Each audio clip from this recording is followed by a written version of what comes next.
Today's all about opening up the hips. And this is one of the best hip opening sequences that I've ever felt in my body.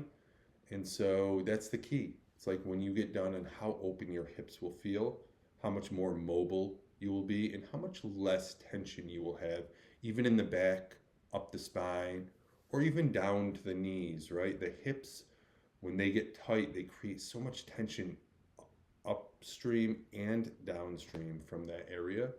Um, and this is super good for runners, super good for anybody who sits for long periods of time throughout the day.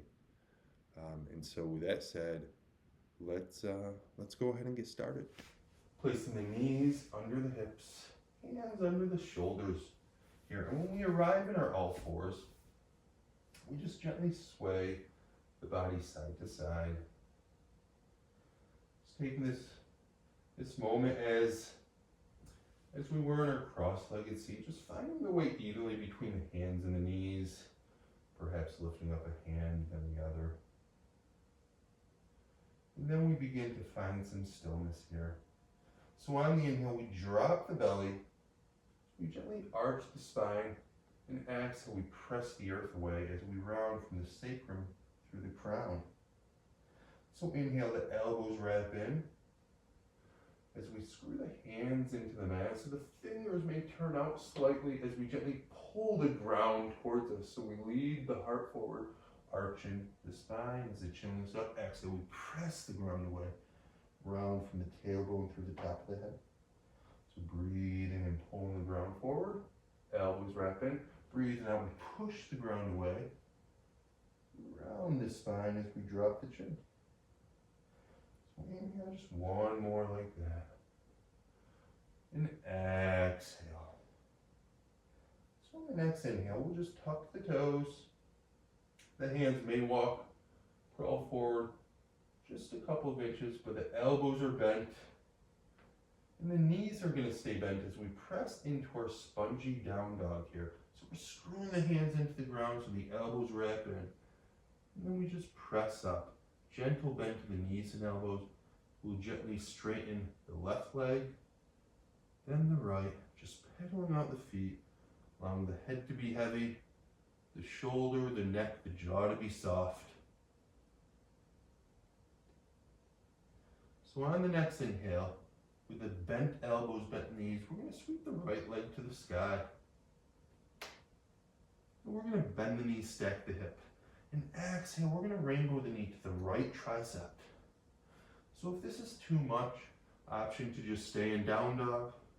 Exhale, rainbow the knee to the right shoulder. Breathe in and we sweep it open. On the exhale, everyone's going to find their way, stepping the right foot forward, wide to the right hand. Maybe it only makes it halfway up the mat. That's okay. Take another hop forward. Sliding the back leg back. Dropping the back knee to the ground, even untucking the toes. So we're going to be here for a while. So make sure you find some sort of comfort. Padding up that back knee if you need. Making sure the right toes are pointed forward. This right knee we want to track outside that right foot. So even to the second, third toe, even to the outside edge of that right foot. So we don't want this knee collapsing inside. So what we're going to do, first step here, we're going to take this right hand on top of the right foot as we just begin to isolate this right side hip. Now we're just using the we're using the hand to keep that foot straight so we're not opening up the right side. We want this foot fully on the ground as we isolate that right side. So this is our first step here. So everyone's allowed to stay here. If you want to go deeper into this stretch, what we'll do is we'll begin to make our way down to the left forearm. Even place the left hand on the foot as the right hand comes to maybe the inner thigh, perhaps outside of the foot, as we just begin to isolate this right side.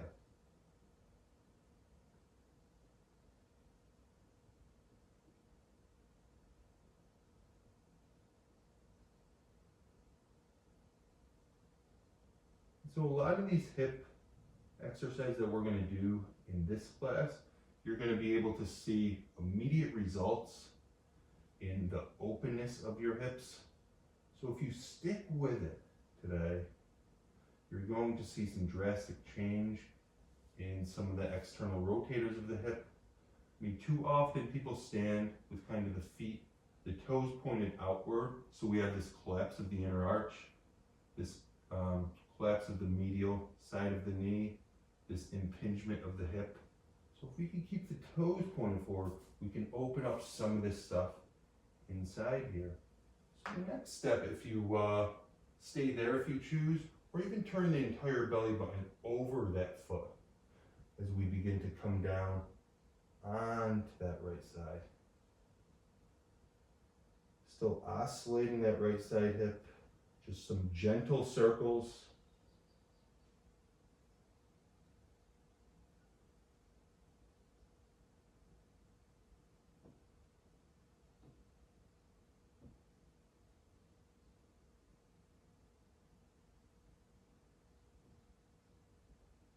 So there's a couple more stretches we're going to do on this right side. So like I said, make sure you find some comfort. If at any time this becomes too much, just come out, then come back in when you choose.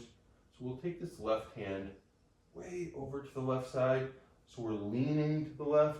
Our whole chest is turned to the left as we take the right hand inside of that right thigh. Right toes pointing forward, trying to get that foot on the ground, activating that medial arch of the foot as we isolate the right side, turning away, dropping this left hip down, even working that left hip flexor here. So we open up this right side hip, perhaps opening up to the sky.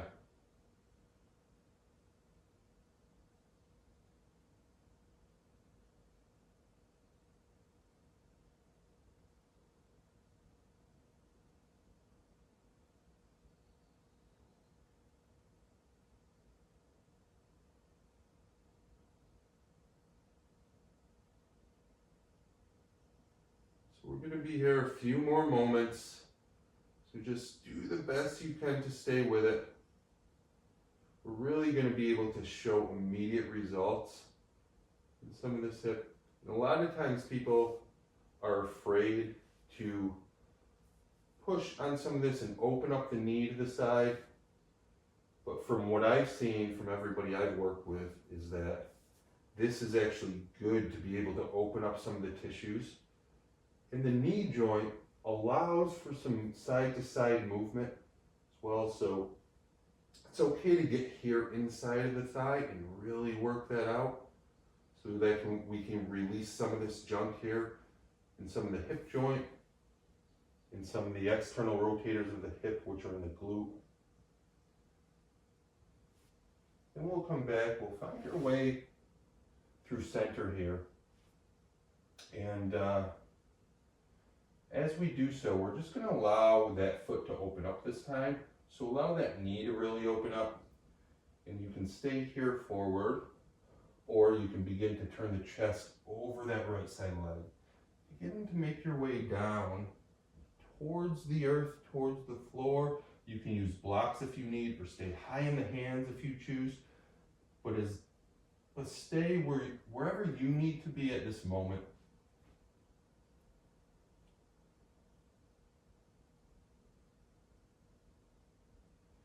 And again, continue to make some tiny circles with this right side hip. Turning over this right foot.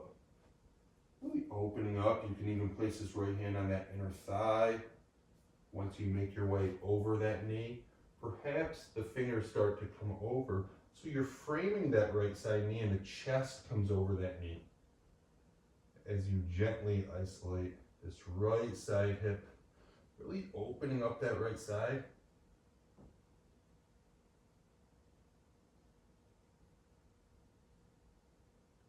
Just a few more moments here.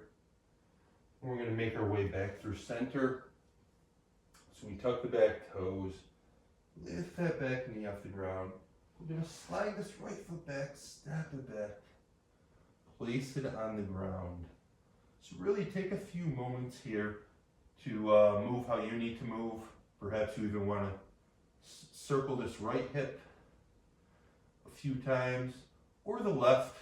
That left knee was on the mat. So we were really opening up this left side hip flexor, pedaling out the feet, stretching the back. Whatever feels right for you here. Taking your time, no rush to get to the second side, but coming back through that spongy down dog. So a gentle bend in the elbows, wrapping the elbows in, bend to the knees. We'll sweep the left foot high, bend the knees, stack the hip, and exhale, we rainbow the knee to the left tricep. So breathing in, sweep it open, and breathing out, knee high in that arm. Inhale, open up. And exhale, we lightly step the foot forward. Maybe it's one giant hop, maybe we land short. You have to take a second hop. Sliding this back foot back, taking your time to come into this position, padding up that back knee if you need. Sometimes one knee is more sensitive than the other. So really taking your time. When you arrive here, you have the option of staying high. You have the option of starting to come low inside of that thigh, or jump right into our first pose, taking that left hand on this left foot, beginning to isolate that left side, just creating a little movement with the tissues, some gentle circles of this left side hip, making sure that right hip is tracking downwards towards the mat, so it's not hiked up on that right side. We create some gentle movement. So option to stay here, option to go a little deeper, especially for my ninja friends. You want to take the right hand to the top of that foot, coming down in that forearm, continuing to isolate this right side.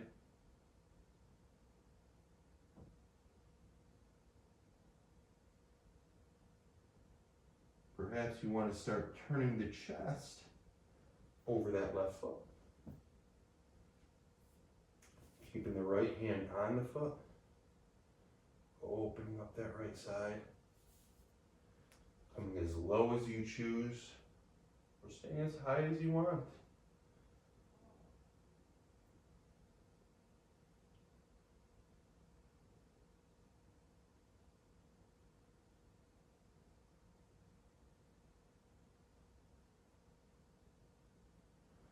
And for many of us who sit down for so much of the day, I mean, this is so important for us. We get so tight in the hips, which affects everything above the hips and everything below as well. So we really want to open this stuff up.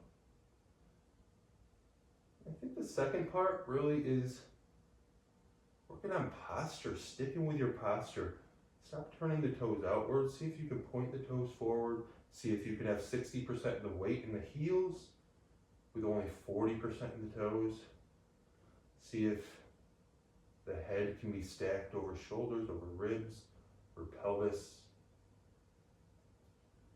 See if you can create some length in the lumbar, so you have that length in the spine so the pelvis isn't tilted forward, so we're not crunching in the low back and creating more tension than we need. Begin to make your way onto the second pose here. So we're just going to crawl our hands all the way to the right side, placing the right hand way out to the side, taking this left hand inside this left thigh. So making sure the toes are pointed forward, readjusting if you need.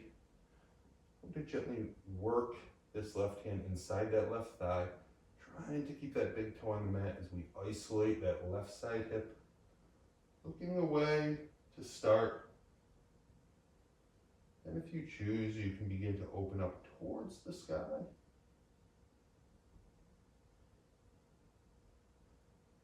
It's not necessary here. The idea here is to open up this hip. But the way that our tissues are connected in the body, sometimes an entire rotation frees up some more tension in the neck and the shoulders, and in the side ribs. So just working this left side, isolating that left side hip, creating some little circles here.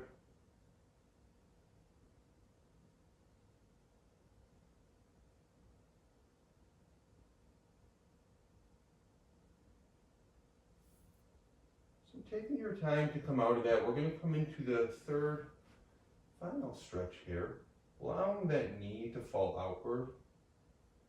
Begin to crawl the fingertips over that left side, maybe framing the foot to start off, perhaps coming lower if you can. And then eventually, we'll begin to crawl the hands out to the left side, bringing that left knee as close to the mat as you can, isolating the left side, turning over that left thigh, really opening up all this junk on the outer thigh and the outer hip. Some of that stuff way down there in the hip flexor.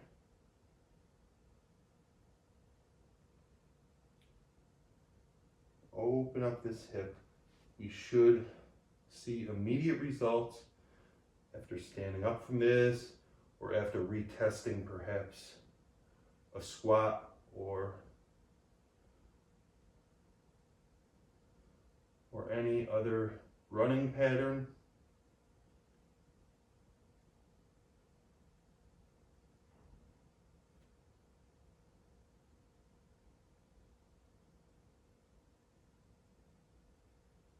So taking your time to come out, gently place the hands down, tuck the back toes, lifting the knee off the ground. And this time, instead of stepping back, we're going to walk the fingertips forward. We're going to step the right foot forward towards the outside of the mat. So the feet will be wide here, maybe even a little outside of shoulder distance, but somewhere between armpit distance and shoulder distance. We'll send the hips back and wide, making sure the core's engaged so we have that length from the inside. So we send the hips back towards the heels. Hands come to prayer. So we work the elbows inside of the knee.